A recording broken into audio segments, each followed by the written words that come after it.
হয়, মই উপস্থিত আছোঁ তীৰ্থনগৰী হাজোৰ মিলপাৰা টাপাবৰী পাৰঘাটত আৰু পুনৰ যেন সেই একেই অনুৰূপ ঘটনা ঘটিলে।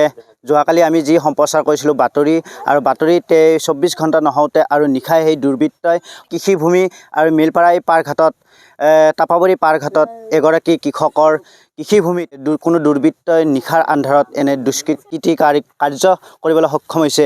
আমি সেই সামগ্ৰী পৰিৱেশ দেখুৱাইছোঁ কৃষকগৰাকী, আৰু কৃষকগৰাকী যদি সম্ভৱ হয় আমি কিছু মন্তব্য লৈ চেষ্টা কৰিম। পোনপ্ৰথমে আপোনাৰ কি হৈছিলে ঘটনাটো?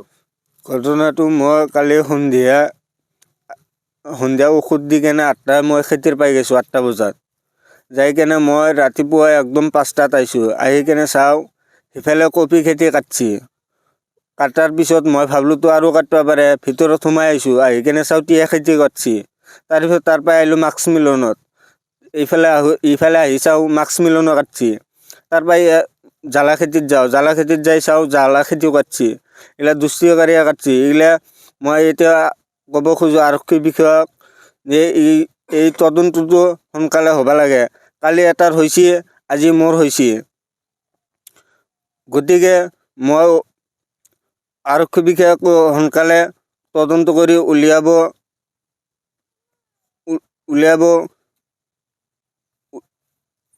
ওলাব লাগে, উচিত শাস্তি হ'ব লাগে, আৰু আমাক ক্ষতিপূৰণটো কৰি দিব লাগে। মই চৰকাৰক ক'ব খোজোঁ, আমাৰ মুখ্যমন্ত্ৰী হিমন্ত বিশ্ব শৰ্মাক ক'ব খোজোঁ যে এই দুষ্টকাৰীক সোনকালে এৰেষ্ট কৰি কেনে জেললৈ প্ৰেৰণ কৰিব লাগে। আপোনাৰ নামটো? মোৰ নাম মোহাম্মদ শহীদুল ইছলাম। কিমান টকা ক্ষতি কৰিলে? মোৰ 3 লাখ টকামান ক্ষতিপূৰণ হৈছে। কিমান আছিলে খেতি? খেতি আছে মোৰ 3 বিঘাতে।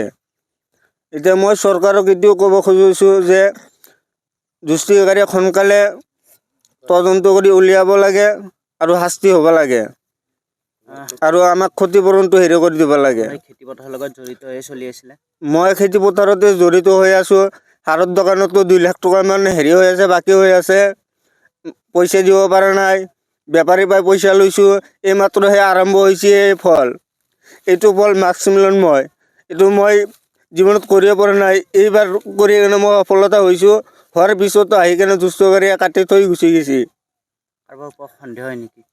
কাৰোবাৰ সন্দেহ হয় মানে কালি যোনটো দুষ্টকাৰীয়ে আমাৰ হাচমতদাৰ কৰিছে, সেই দুষ্টকাৰীয়ে মোৰ খেতি নষ্ট কৰিছে সেইটো থাকিবৰ কাৰণে। এইগৰাকী আদৰ্শৱান খেতিয়ক আৰু খেতিয়কগৰাকী শ্বহীদুল ইছলাম। সামগ্ৰী পৰিৱেশ দেখুৱাইছিলোঁ এই শ্বহীদুল ইছলামৰ যি বছৰ ধৰি কৃষকগৰাকীয়ে জীৱন নিৰ্বাহ কৰি আছিল খেতি পথাৰৰ লগত জড়িত হৈ, আৰু কোনো দুষ্কৃতিকাৰীয়ে নিশাৰ আন্ধাৰত এনেদৰে দুষ্কৃতি কাৰ্য সংঘটিত কৰিলে, আৰু যাৰ ফলত এই কৃষকগৰাকী এতিয়া মূৰে কপালত বহুত দুখ প্ৰকাশ কৰিছে। কি ক'ব? হয়, চাওক, যোৱা ৰাতি আজি শ্বহীদুলৰ এনেকুৱা কৰ্ম কৰিলে। তাৰ পৰহি দিনা ৰাতি মোৰ 1.5 বিঘামান মাটি একেবাৰে কাটি গছ উঘৰাই পেলাই দিয়ে। মোৰো 3 লাখ 4 লাখ মান টকা তাতে লছ গেছে। গতিকে এনেকুৱা যদি কাৰবাৰ হৈ থাকে, আমি খেতিয়ক কেনেকৈ চলিম? আমাৰতো চাকৰি বাকৰি নাই, আমি খেতিখানি কৰোঁ, খেতিখানিৰ ওপৰতে আমাৰ নিৰ্ভৰ। আজি আমি ল'ৰা ছোৱালী চব লৈ খেতিত আহি ৰাতিপুৱাৰ পৰাই গোটেই দিন আমি খেতিতে কাম কৰোঁ। আমাৰ বেলেগ কাম নাই। দোকানৰ পৰাই বাকী কৰি আনো আৰু খেতিত ঢালি থাকোঁ। আজি এই অৱস্থা। যোৱাকালি মোৰ 3-4 লাখ টকা গায়ব কৰি দিছে। আজি মোৰ ভাইটি একেলগে আমি পৰামৰ্শ কৰি ক'ত কি খেতি কৰিলে আমি ফলৱতী হ'ম, আমি তেনেকুৱাকৈ আলোচনা কৰি খেতিত আমি লাগি আছোঁ। আজি আমাৰ যেনেকুৱা অৱস্থা হৈছে, আমি নিজে মৰিব লগা, ছুচাইড কৰিব লগা হৈ গৈছে। গতিকে আমি মুখ্যমন্ত্ৰী মহোদয়ক কোৰ্ট জৰিয়তে অনুৰোধ কৰিছোঁ, তেওঁ যেন আৰক্ষী প্ৰশাসনৰ দ্বাৰাই এই দুষ্কৃতিকাৰীক কৰায়ত্ব কৰি উচিত তদন্ত কৰি তেওঁলোকক শাস্তি দিয়ে, তে আমি শান্তি পাম। আৰু আমাৰ এই যে ক্ষতিপূৰণ কি ব্যৱস্থা কৰে এই চৰকাৰে, আমি সেইটোৱে আশা কৰিম। আৰু আমাৰ যেনেকুৱা কণ্ডিশ্যন হৈছে, কালি মোৰ খেতি তহিলং কৰি দিছে। কালিৰ পৰা মই খেতিত যাব পৰা নাই, মই খেতি চাব যাব নোৱাৰোঁ। মোৰ অন্তৰ ফাটি যায় খেতি দেখা পালে। আজি ৰাতিপুৱা মই নিজে বিলাহী খেতিখন চাই আছোঁ, কিন্তু মোৰ বেগলা খেতিত মই যাব পৰা নাই। গতিকে মই আমাৰ ৰামদিয়া আৰক্ষী চকী মহোদয়ক মই অনুৰোধ জনাইছোঁ, আপোনাৰ যদি কিবা লাইন আছে, কিবা চেষ্টাৰ ফলত যদি আমাক মুক্ত কৰি দিব পাৰে আপুনি দিয়ক। আৰু আমি নিউজ আলা ভাইটিহঁতকো কৈছোঁ, দাদাহঁতক কৈছোঁ, আপোনালোকেও চেষ্টা কৰক। আমি কিছুমান ফোন নাম্বাৰ দিছোঁ, পাৰিলে আৰু দিম। আমাৰ সন্দেহ হৈছে যোৱাকালি মোৰ যোনে খেতিটো ভাঙি দিছে, এই খেতিটো আমাৰ শহীদুল ভাইটিৰ খেতিটো তেওঁলোকেই ভাঙিছে। কাৰণ সেইটো কৰি কেনে সেই বস্তুটো কেনেকৈ ঢাকিব পৰা যায় সেই সুবিধা এটা লৈ ইয়াতে আহি কৰিছে। এনেকুৱা আমাৰ নিচিনা দুখীয়া মানুহ, খেতি কৰি খোৱা মানুহ, আমি নিৰ্ভৰ কৰোঁ আমি খেতিৰ ওপৰত। এই মানুহখিনিৰ যদি আশা ভৰসা যিবিলাক বস্তুৰ ওপৰত কৰা যায়, সেই বস্তুখিনি ৰাতিৰ ভিতৰত আন্ধাৰৰ সুযোগ লৈ যদি দুষ্কৃতিকাৰী চেছ কৰি দিয়ে, আমি কি কৰিম? আমি আৰু মৰবা লগা সুবিধাহে আছে আৰু বাকী সুবিধা নাই। আমি দোকান বাকী কেনেকৈ মাৰিম? ঘৰত ল'ৰা ছোৱালী আমি কেনেকৈ পুহিম? আমাৰ বহুত সমস্যা হৈ আহিছে। গতিকে মই কৰজোৰে অনুৰোধ কৰিছোঁ, মুখ্যমন্ত্ৰী ডাঙৰীয়াক অনুৰোধ কৰিছোঁ, আপুনি দয়া কৰি আপুনি প্ৰশাসনৰ দ্বাৰাই হওক, আপোনাৰ কিবা লাইন আছে যদি আপুনি কৰি আমাক এই দুষ্কৃতিকাৰীৰ পৰা আমাক ৰক্ষা কৰি দিয়ক আৰু দুষ্কৃতিকাৰীক কৰায়ত্ব কৰি উচিত শাস্তি দিয়ক, আমি শান্তি পাম।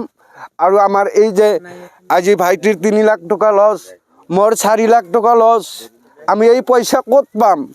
আমাৰতো কোনো ৰাস্তা নাই। খেতি কৰি চলিব টান পৰিছে। গতিকে আমি খেতি কৰি নিজে ঘৰত ল'ৰা ছোৱালীক আমি পোহপাল দিব পৰা নাই। তথাপিওতো আমি আশা কৰিছোঁ সম্পূৰ্ণ খেতি যেতিয়া আমি মানে বিক্ৰী কৰিব পাৰিম, তেতিয়া আমি অলপ পইচা মুখ দেখা পাম। তেনেকুৱা আশা কৰি আজি আমি খেতি কৰিছোঁ। নাই এতিয়া আমাৰ যদি দোকানত 2 লাখ 1.5 লাখ টকা ধাৰ হৈছে, আমি এই ধাৰ কেনেকৈ মাৰিম? ঘৰত বাৰু নাখালেও নাই, কিন্তু দোকান বাকীটোতো দিব লাগিব। নেক্সট বাৰ যদি দোকানত যাওঁ আমাকতো বাকী নিদিয়ে। আজি এটা দোকানত মোৰ নিচিনা মানুহটোৰ 1.5 লাখ টকা ধাৰ, মই কেনেকৈ ধাৰ মাৰিম? গতিকে মই বাৰ বাৰ অনুৰোধ কৰিছোঁ মুখ্যমন্ত্ৰী মহোদয়ক, আপুনি দয়া কৰি উচিত তদন্ত লৈ দুৰ্নীতি কৰায়ত্ব কৰি শাস্তি দিয়ক আৰু আমাৰ এই ক্ষতিপূৰণ আপুনি দিব বুলি আমি আশা ৰাখিছোঁ। এইখানি মোৰ ক'বলগীয়া। হয়, নিশ্চয়কৈ ক'ব লাগিব। যিসকল কৃষিভূমিত এনেদৰে দুষ্কৃতিকাৰীয়ে নিশাৰ আন্ধাৰৰ সুযোগ লৈ সংঘটিত কৰিছে, যাৰ ফলত এতিয়া চিন্তিত হৈ পৰিছে কৃষকসকল। স্থানীয় আমাৰ মুৰব্বীসকল আছে, আমি কথা পাতিবলৈ যত্ন কৰিম। দাদা, পুনৰ একেটাই ঘটনা 24 ঘণ্টা নহওঁতে ঘটনা। হয়, তাৰমানে এই যোনটো এটাই ঘটনা, হাচমতৰ যোনটো খেতি যিবিলাক মানুহ কাটছে, আমাৰো সন্দেহ তেখেতে এইটো খেতি শহীদুলৰ খেতিটো তেখেতে এনেকৈ কাটছে। ধৰক দুখীয়া মানুহ ধাৰ দুপাৰ কৰি 3 লাখ 4 লাখ টকা ধাৰ কৰি পেলাই খেতি কৰিছে। এই খেতি এনেকৈ কাটি দিছে, এতিয়া ধাৰে মাৰিব না তেখেতে চলি পলি পুহিব? ইহঁতৰতো এতিয়া মৰণৰ চাৰা বাকী নাই। ইহঁতে মৰিবই ওলাইছিল, ৰাতিপুৱাই মৰিব ওলাইছিল। আমি কেইটামান মানুহ বুজাই পেলাই তাহাঁতক পহৰা দি ডিউটি কৰি ৰাখিছোঁ, যাতে ইহঁতে ছ'চাইড নকৰে, সেনেকৈ আমি ৰাখিছোঁ। তথাপি আমি কওঁ ৰামদিয়া আৰক্ষী মহোদয়ক অনুৰোধ কৰি ইয়াৰ উচিত তদন্ত লৈ পেলাই ইহঁতক এই দুষ্কৃতিকাৰীক ধৰি পেলাই যাতে উচিত শাস্তি কৰে, আমি এইটোৱে শান্তি পাম বুলি আশা ৰাখিছোঁ। হয়, কথা একেই কথা যে একেই পৰিয়ালে এটাই খেতি কৰিছে আৰু দুষ্কৃতিকাৰী এটাই। তে আমাৰ ৰামদিয়া আৰক্ষী চকীক কওঁ যে আপোনালোকে তদন্ত কৰি চব ওলাই পেলাই উচিত শাস্তিটো দিয়ক। এইখিনি কথা জনাব লাগিব যে নিশাৰ ভাগত নিশাৰ আন্ধাৰৰ সুযোগ লৈ কোনো দুষ্কৃতিকাৰীয়ে এনেদৰে কৃষকৰ কৃষিভূমি নষ্ট কৰি তহিলং কৰিছে, আৰু যাৰ ফলত কৃষকসকল এতিয়া চিন্তিত হৈ মূৰে কপালে হাত থৈছে। আমিও এই মুহূৰ্তত এই বাতৰি সম্প্ৰচাৰৰ এই মুহূৰ্তৰ পৰা আমিও মাননীয় মুখ্যমন্ত্ৰীগৰাকীক অনুৰোধ জনাইছোঁ আৰু প্ৰশাসন বিভাগত যাতে সক্ৰিয় হৈ যিসকল দুষ্কৃতিকাৰীয়ে নিশাৰ আন্ধাৰত এনেদৰে যি সংঘটিত কাৰ্য কৰিছে অতি সোনকালে চিনাক্ত কৰি দুখীয়ে যাতে উচিত শাস্তি পায়। আমি পুনৰ এই তীৰ্থনগৰী হাজোৰ এই সামগ্ৰিক পৰিৱেশ দেখুৱাৰ বাবে আহি উপস্থিত হৈছিলোঁ। হাজোৰ পৰা মই মৃদুল মজুমদাৰ, এনি ভাৰত 24। নমস্কাৰ, মই কুমাৰ ভৱেশ। এনি ভাৰত 24-এ এটা ৰিয়েলিটি শ্ব'ৰ আয়োজন কৰিছে আৰু এই শ্ব'টিৰ নাম হ'ল জুবিনৰ গানে কি আনে। এনি ভাৰত 24লৈ মোৰ শুভকামনা থাকিল আৰু আপোনালোকক অনুৰোধ জনাইছোঁ এই অনুষ্ঠানটিলৈ আহক আৰু সহযোগিতা আগবঢ়াওক। ধন্যবাদ।